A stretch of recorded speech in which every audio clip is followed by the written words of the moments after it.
آج بڑے بڑے لوگ گھبرا جاتے ہیں، ہم دیکھتے ہیں اکثر واٹس ایپ پہ، یوٹیوب پہ اچھے اچھے لوگ گھبرا جاتے ہیں۔ اسلام مخالف جتنی طاقتیں ہیں پوری دنیا میں اسلام کے خلاف جتنی طاقتیں ہیں، وہ جب یہ کہتے ہیں نا کہ مسلمان دہشت گرد ہیں، جب وہ کہتے ہیں کہ اسلام اچھا مذہب نہیں ہے، تو اس کا مطلب یہ نہیں کہ وہ تمہاری برائی کر رہے، اس کا مطلب وہ تمہاری نیکیوں سے، تمہاری اچھائی سے، تمہاری برق رفتاری سے گھبرا گئے ہیں، گھبراہٹ میں تمہارے اوپر گندا الزام لگا رہے ہیں۔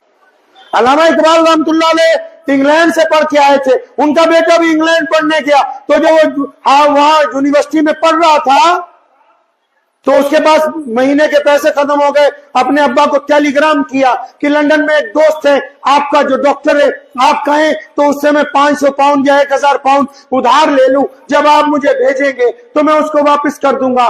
علامہ نے یہ نہیں کہا کہ بیٹا پیسے لے لو ادھار، بلکہ ایک نظم لکھی، ایک باقاعدہ نظم لکھی، باب جبریل میں ہے ان کی جو کتاب ہے، فرمایا خودی نہ بیچ غریبی میں نام پیدا کر۔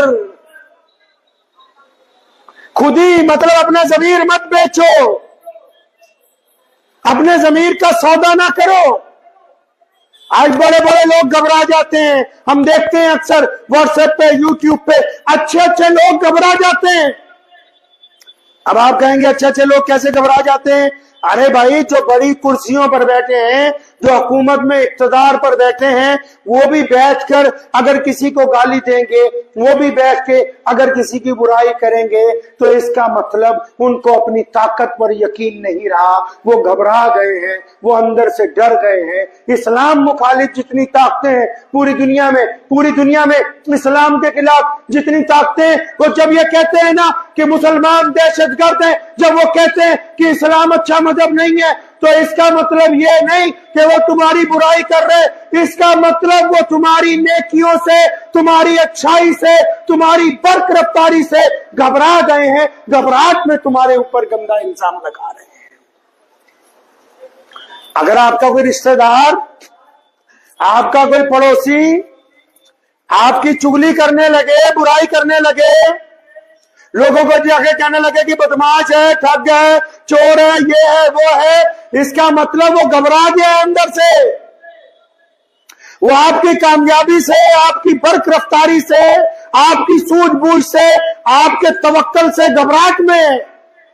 اگر نہیں گھبراتا تو اپنا کام کرتا، اگر نہیں گھبراتا تو اپنے کاروبار کے بارے میں سوچتا، اگر نہیں گھبراتا تو اپنے علم کا اندازہ لگاتا، کیونکہ وہ آپ سے گھبراہٹ میں ہے، وہ گھبراہٹ میں آپ کو برا بھلا کہہ رہا ہے، کیونکہ اس کو اندازہ ہے کہ میں اس کا مقابلہ تو نہیں کر سکتا، تو شاید برائی کر کے کچھ حاصل ہو سکتا ہے۔ ادھر آؤ، ہم پیچھے چلتے ہیں۔ کہاں پیچھے؟ 1450 سال پیچھے۔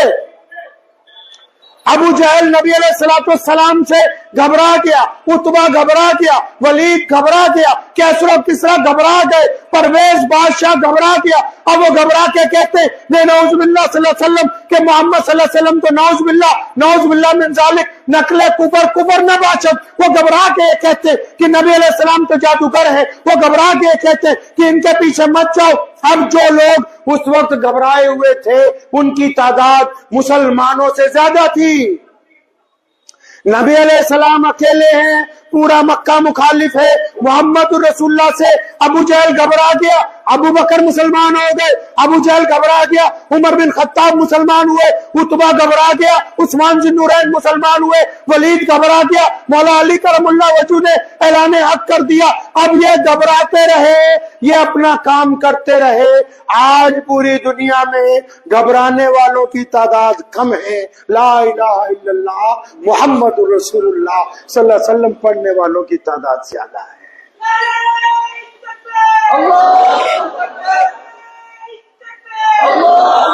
اب اندازہ لگائیں کہ نبی علیہ السلام نے انسانوں کو یہ سمجھایا کہ اگر کوئی تمہاری مخالفت کرتا ہے، کوئی تمہارے پیچھے پڑ جاتا ہے، کوئی تمہاری برائی کرتا ہے، تو آپ اس کام میں اپنا وقت مت ضائع کرو کہ وہ کیسا ہے, وہ کہاں سے آیا. نہیں نہیں, ہم کو اپنا کام کرنا ہے, ہم کو اپنا پروڈکٹ اچھا بنانا ہے, ہم کو اپنی تبلیغ بہتر بنانی, ہم کو اپنا دین بہتر بنانا ہے, ہم کو اپنا رویہ اچھا کرنا ہے, ہم کو اپنا کردار اچھا کرنا ہے.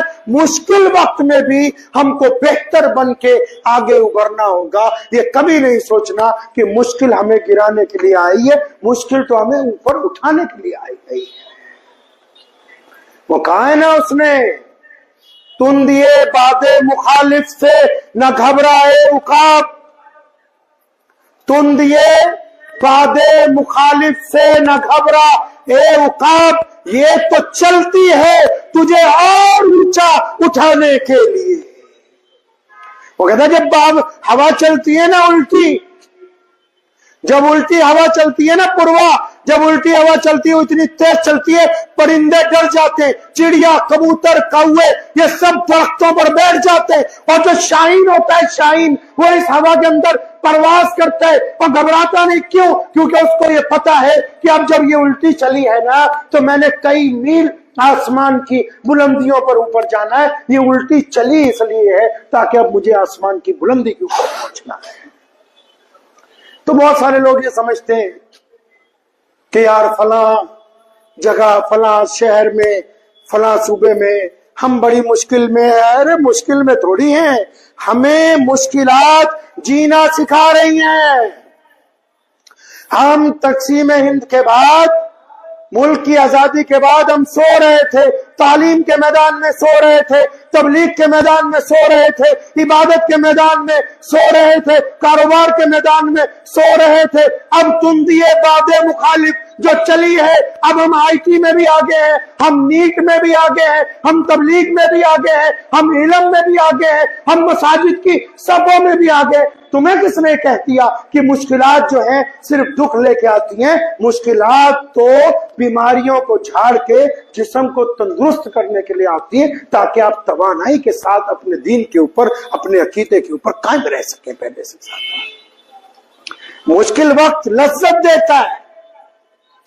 جب بندہ کامیاب ہوتا ہے کہتا ہاں فلاں سن میں اس جگہ ریڑھی لگاتا تھا, آج مجھے اللہ نے اتنی طاقت دی ہے کہ میں ایک بہترین گاڑی میں یہاں سے گزرتا ہوں. جب بندہ مشکلات میں سے گزرتا ہے وہ کہتا ہے کہ فلاں سن میں ایک وقت کی روٹی کھا کے اس شہر میں مزدوری کی ہے, فلاں سن میں بیمار تھا, چل نہیں سکتا تھا, آج اللہ نے مجھے طاقت دی ہے, میں دوسروں کو ہاتھ پکڑ کے چلاتا ہوں. مشکلات اسی کو کہتے ہیں کہ جب مشکل آتی ہے جو لوگ گھبرا جائیں گے وہ پیچھے رہ جائیں گے, جو مشکلات کا سامنا کریں گے اللہ ان کو اپنا دوست بنا لیں گے.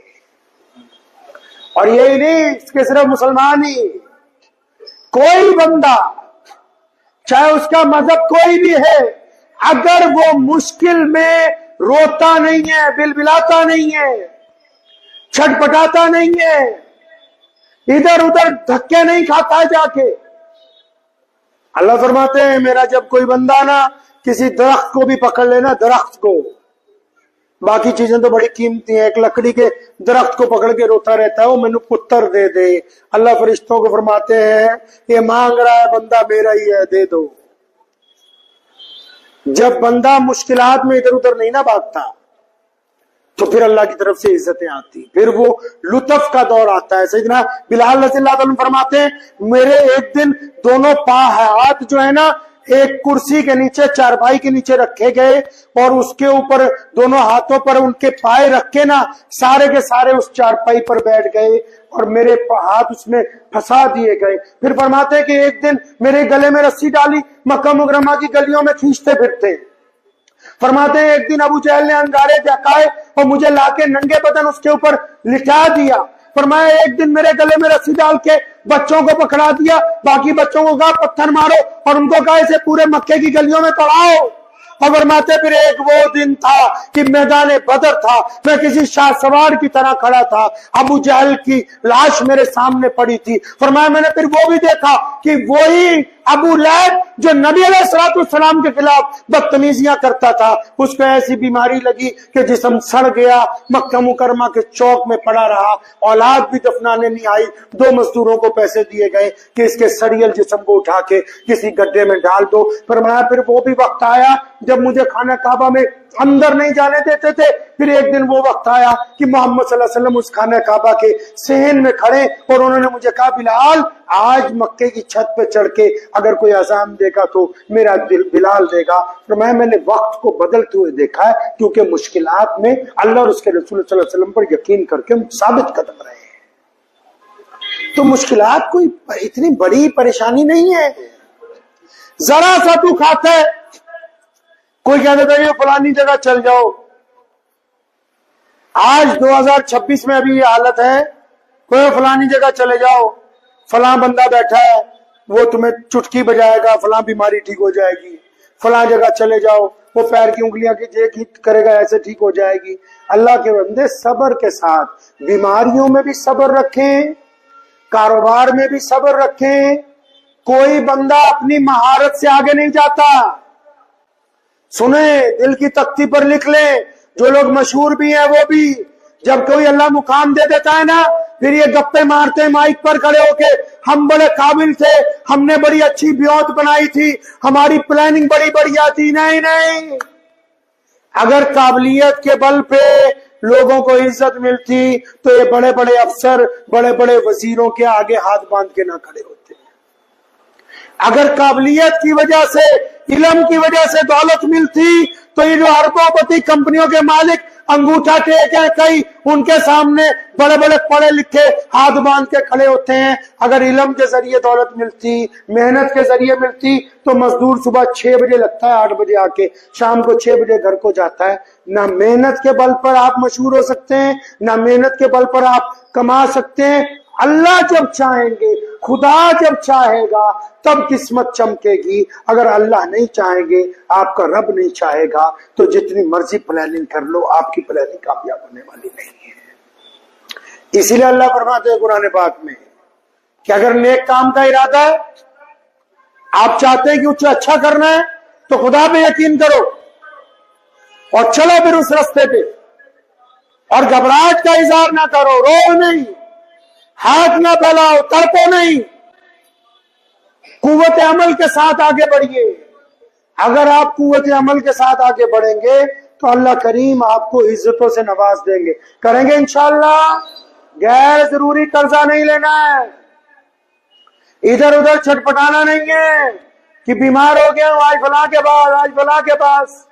یہ ڈاکٹر کیوں ناکام ہو جاتے ہیں علاج کرتے ہوئے؟ پتہ ہے, ایک اچھا ڈاکٹر ہوتا ہے, وہ آپ کا علاج کرنا شروع کرتا ہے, آپ 15 دن بعد ڈاکٹر ہی ریجیکٹ کر دیتے ہو کہ اس کی دوائی کا تو کوئی اثر ہی نہیں ہو رہا, آپ دوسرے کے پاس. پھر 15 دن بعد اس کو ریجیکٹ کر دیتے ہو, تیسرے کے پاس, آخر میں نکھٹو کے پاس پہنچتے ہو اور وہ اپنی بیماری اپنی عمر پوری کر چکی ہوتی ہے. بیماریوں کی عمر ہوتی ہے بھائی. مثال کے طور پر کسی کو اگر فرسٹ اسٹیج پہ کینسر ہے 2 سال میں ٹھیک ہو جائے گا, کسی کو ٹی بی ہے 6 مہینے میں ٹھیک ہوگی, کسی کو کالی کھانسی ہے اس کی مدت 5 سال ہے, کسی کو چکن گنیا ہو گیا اس کی مدت 1 مہینہ ہے.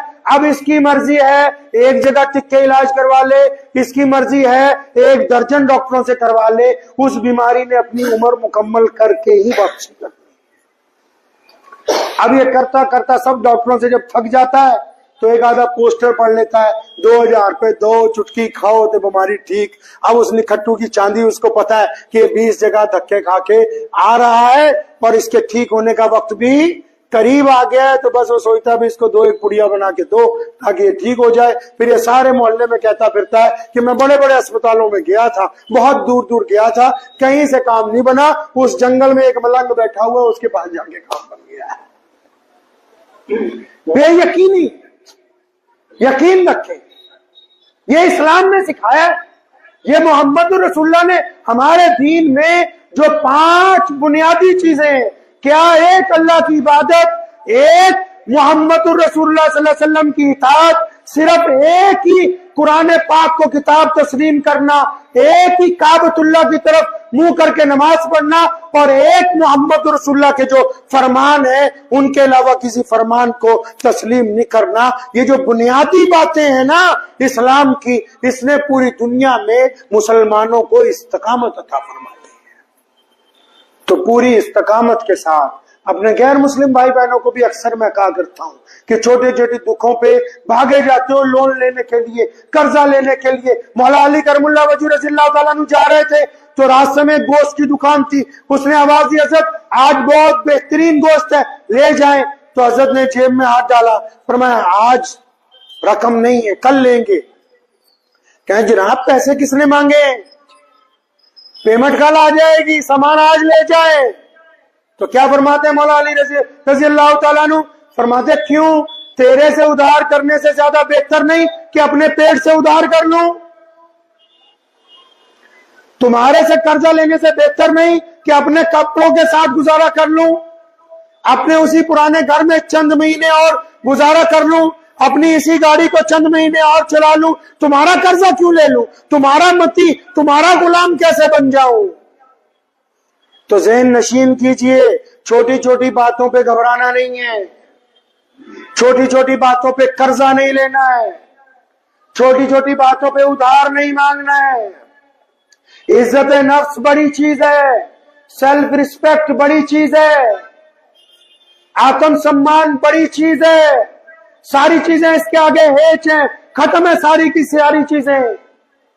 تو اس لیے اس بات کو ذہن نشین کریں کہ انشاءاللہ تعالی مشکلات میں گھبرائیں گے نہیں، مشکلات کا صبر کے ساتھ، ہمت کے ساتھ، جرأت کے ساتھ مقابلہ کریں گے۔ وآخر دعوانا ان الحمد